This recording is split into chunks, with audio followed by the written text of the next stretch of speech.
you definitely want to find someone who is versed in that particular health and can, facilitate the medical transition with you and go with you on that process and on that journey. And it can be found. It definitely can be found.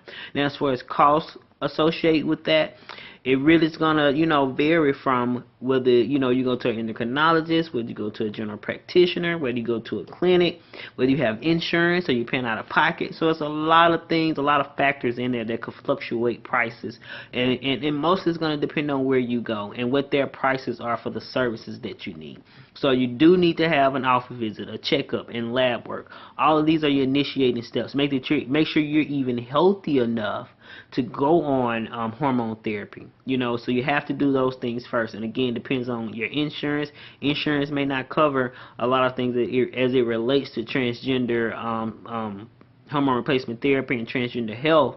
So you really have to input that into your budget that, oh, hey, insurance may not pay for this, but that's definitely a call that you make to your insurance company, so you'll know going in, or you'll know beforehand exactly what kind of money or what the expectation is going to be of you. And these are questions you also ask for the organization or the place you decide to schedule your appointment at.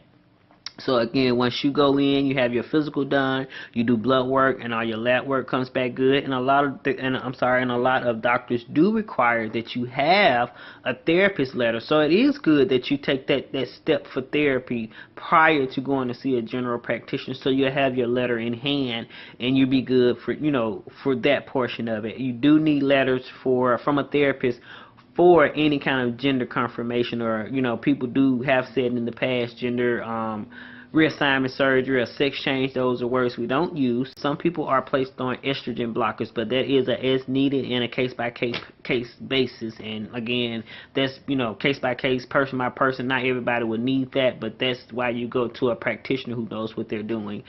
So you're placed on hormone replacement therapy, which is generally testosterone, generally testosterone, and that can be taken in the form of injection, cream, or oil, not oil, but creams. There is a one that you can do under your arm. There is an implant that you can get right under your skin that releases testosterone kind of on a constant basis, but there is no pills.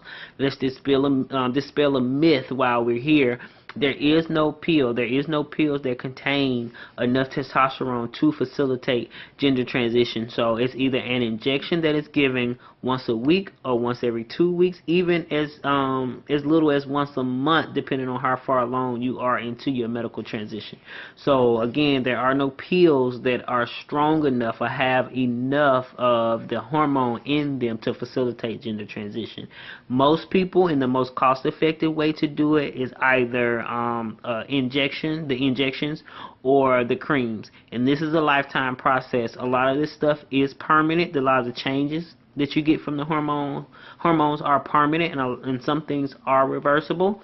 And once you stop taking the hormone, the things that are reversible will reverse themselves. So this is a lifetime process. This is not take a shot, once a week for a couple weeks, you change and that's it. This is a lifetime process, and you have to be patient, particularly in the beginning, because you're not going to notice any changes or anything within the first 3 to 6 months. It does take a while, so you have to be patient.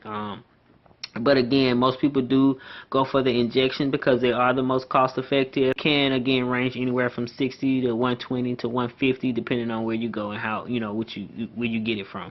And again, that's for the injections. The creams can be a little bit more expensive unless you get it compounded and made specifically for you, which can be done as well, which is a little bit more cost effective.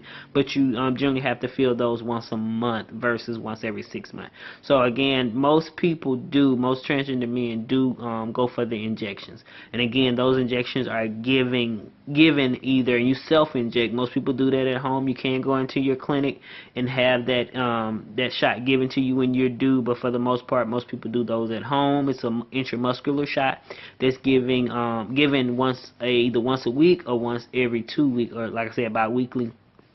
And that facilitates the gender transition, and it does take, like I said, 3 to 6 months before you really even start to see any changes with that.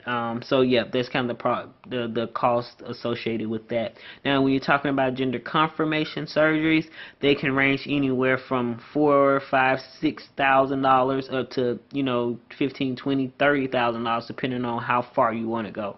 Most trans men get double mastectomies, which is the complete removal or mostly complete removal of the breast tissue to contour a male chest.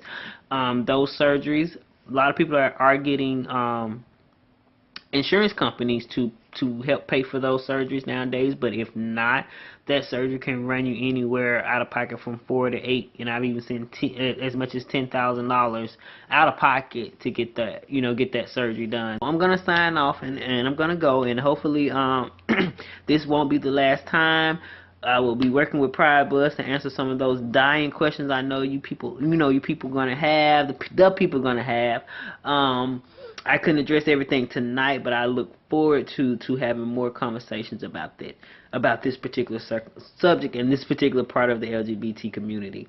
Remember, if you don't stand for something, you will fall for anything. Be blessed. Ashe.